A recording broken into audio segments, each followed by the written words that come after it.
శివుని ఆజ్ఞ లేనిదే చీము కూడా కుట్టదనేది ఒక సామెత ఉంటుంది. తాడేపల్లి ప్యాలెస్ నుంచి ఏదైతే ఆదేశిస్తే దాని ప్రకారమే ఈ మర్డర్ జరిగింది.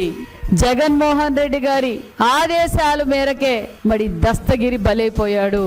నేను తెలియజేసేది ఒక్కటే, ఇందులో ఇంకా చాలా పెద్దవాళ్ళు ఉన్నారు, వారిని కూడా వదిలే ప్రసక్తే లేదన్న విషయం కూడా మీకు అందరికీ తెలియజేస్తున్నాం.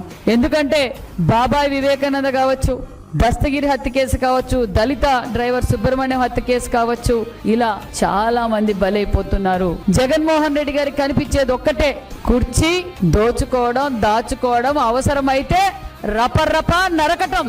నేను చెప్పేది ఒకటే, వైసీపీ కార్యకర్తలారా, మీరు ఒక విషునాగు పడక కింద ఉన్నారు. మీ సింబల్ ఇప్పుడు ఫ్యాన్ కాదు, అదే ఫ్యాన్ గొడ్డలుగా మారుతా ఉంది.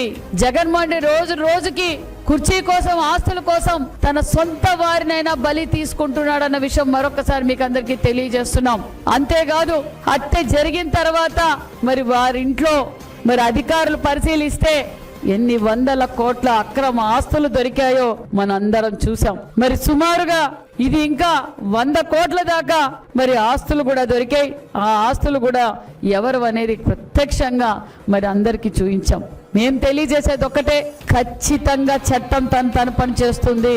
దస్తగిరి వివేకానంద రెడ్డి హత్య కేసులో కూడా చాలా ముఖ్యమైన వ్యక్తి అన్న విషయం కూడా తెలియజేస్తూ మరి